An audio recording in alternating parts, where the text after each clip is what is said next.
Hello, hello, hello sa lahat ng Virgo. Magandang araw, welcome back at sa mga bago, welcome to my channel. Ako nga pala si Mystico Moreno or in short, Mismo. At dito sa aking channel, we will manifest love sa inyong Tagalog love reading. Ngayon na mismo. Okay, so for today, ang gagawin natin ay ang inyong no contact love reading. Okay, so tingnan natin ano yung masasagap kong energy between you and your person na no contact with. Sige.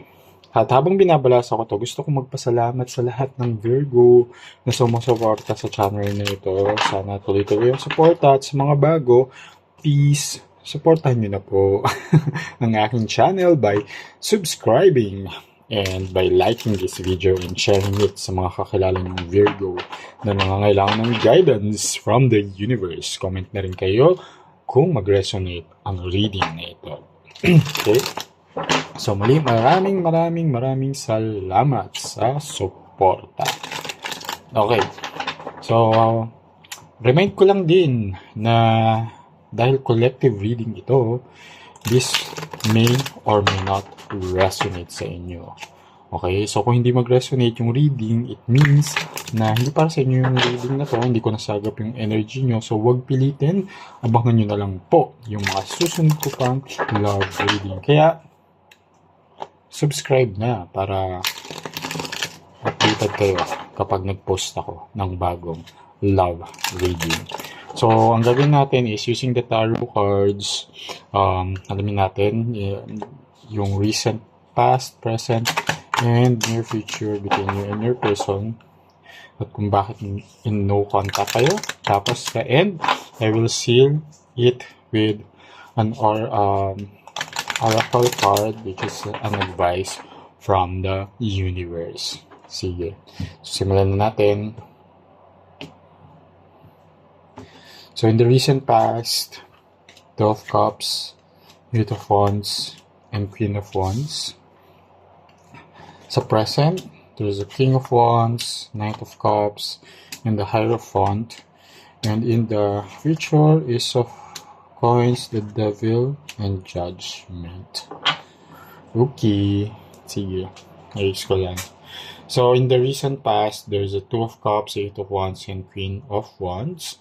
At the present moment, there's a King of Wands, a Knight of Cups, and a Hierophant. At sa near future, there's a Ace of Coins, the Devil, and Judgment. Okay? So there's a strong energy of Taurus, Capricorn, and Scorpio. Okay, so pwedeng yun yung signs ng person ninyo but doesn't have to. Yun lang yung stronger energy na nasasagap ko sa reading na ito. Okay, so let's interpret. In the recent past, sobrang in love kayo sa isa't isa. Okay? As shown here by the Two of Cups. There's so much connection, so much attraction. Alam mo yun. And with the Eight of Wands, there's so much excitement. Alam mo yun, punong-puno ng passion yung pagmamahalan nyo. Okay? And yung, alam mo yun, yung sobrang deep ng connection ninyo na hindi nyo na kailangan ng validation between the two of you. Okay? And sige, clarify natin ano ba yung nagaganap in the recent past and bakit nag-lead siya into a no contact. Okay?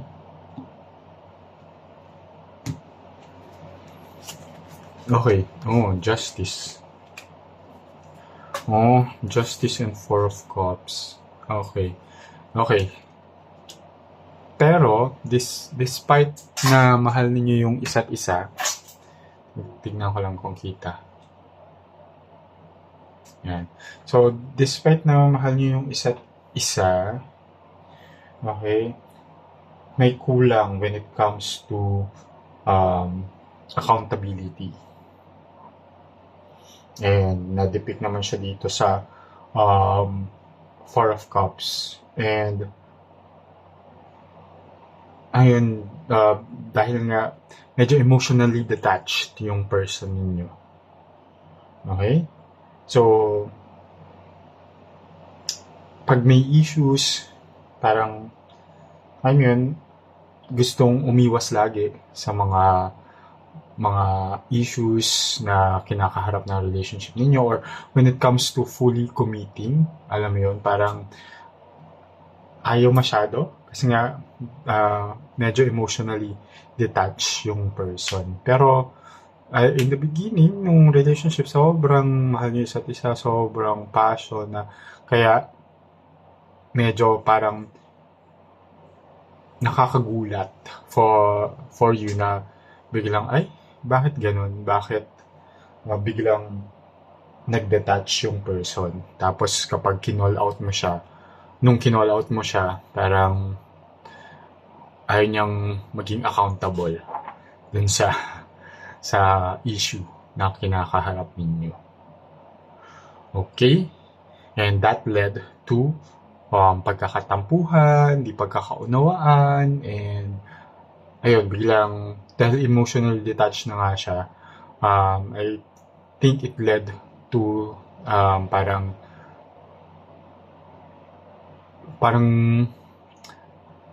I'll just use the term ng ghost.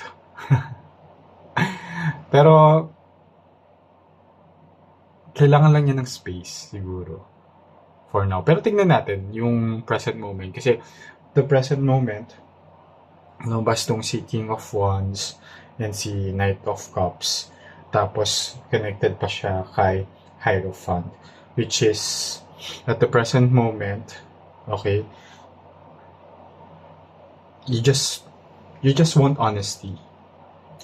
Okay, you just want honesty, and there will be an unexpected thing na gagawin. So, kukontakin ka nito sa hindi inaasahang pagkakataon, okay, nitong person na to, shown here by the Knight of Cups. So, nag-detach siya, na bigla siyang nawala sa buhay mo, hindi nagparamdam ng ghost, ganyan. Pero, magugulat ka na lang kasi bigla siyang magpaparamdam. There's an unexpected gesture. And, may sasabihin siya sa'yo, may aaminin siya sa'yo. Okay? Because King of Wands is a card of honesty. And since nagpakita din si Hierophant, which is alignment, it's a card of alignment and commitment. So, gusto niyang makipag-ayos sa'yo. Okay? So, tingnan natin yung detalye. Okay. Oh, Strength card. And Ace of Cups. Ang cute, oh. Diba? Kasi, kaya siya babalik at makikipag-ayos sa'yo kasi mahal ka niya. Okay, so si Ace of Cups is a card of love and happiness and confidence. So he or she will be very brave enough to come to you. And because there's a strong love na nararamdaman niya towards you. Uy, nakakakilig. Kinikilig na ba kayo? Kasi ako, oo. So, saya lang. Sige. So, in the near future, okay, there will be a new beginning, as shown here with the Ace of Coins. So, mag-i-invest tong tao sa'yo. There's a promise of new start nga once na bumalik siya and pag-isipan mo. And lahat nung alam mo yun, yung lahat ng mga hindi magandang behaviors ng person mo, it will be and lahat ng mga yung ginawa niya na pang-ghost or yung bigla siyang nawala, hindi nagparamdam, there will be i-redeem niya yung sarili niya, and you will forgive this person. There will be forgiveness dahil mahal ka naman talaga nitong tao na to. Okay? Medyo ano lang siya. may pinagdaanan lang 'to nung nakaraan and kaya siya biglang naging uncertain. Pero eventually, nagnilay-nilay siya, hindi siya nagparamdam. Siguro kinuha niya yung, ginamit niya yung time na yun to reflect. And nung after ng reflection, na-realize niya talaga na mahal ka niya, na sobrang mahal ka niya, kaya babalik siya sa iyo at susubukan niyang ayusin to. And there will be a new beginning and whatever mga ginawa niya in the past, the wrong things that made the relationship not work, ayusin niya yon at i-redeem niya yung sarili niya, hindi siya nakapatawaran, and papatawarin mo naman. And let's clarify it more. So, Two of Pentacles, and then the Nine of Cups. So si Two of Pentacles, again, pipiliin ka na niya. It's a choice. It's a choice at nakakabit pa siya kay Nine of Cups, which is victory and being contented with you. Okay? There will be so much contentment sa na pinipili ka niya. Okay? Ang saya. Saya. Go, go, go, Virgo. Go, go, go, Virgo. I-claim nyo na tong energy na to. Napakaganda ng energy. And yeah, abang-abang na lang kayo. And manifest this. Claim the energy. Sana nag-resonate ito. And let's seal this reading with an oracle card, which is an advice from the universe. So, tingnan natin. Ano bang advice ni universe? Tararan! Okay. Bask in silence. Away with the noise and thoughts. So, sakto, tama. Just allow this person to reflect. And this time talaga, itong time na to is for you to really, para dun sa tao na yun na ma-realize niya nga kung gaano kanya kamahal. Okay? And it's very important lalo na sa pag magulo pag ang relasyon ay magulo, kailangan niyo muna siyang upuan, pakalmahin, and in silence, di ba? Pray ninyo yung relationship ninyo, di ba? And kapag tahimik ang paligid, di ba? Doon mo ma-realize nga yung mga bagay-bagay na dapat mo ma-realize. And dito makikita na this person will realize how much he or she loves you. Okay? Alright. So, maraming salamat. Kita-kits na lang muli sa susunod ko pang love reading. Kaya abangan dito lang sa Mystico Moreno YouTube channel.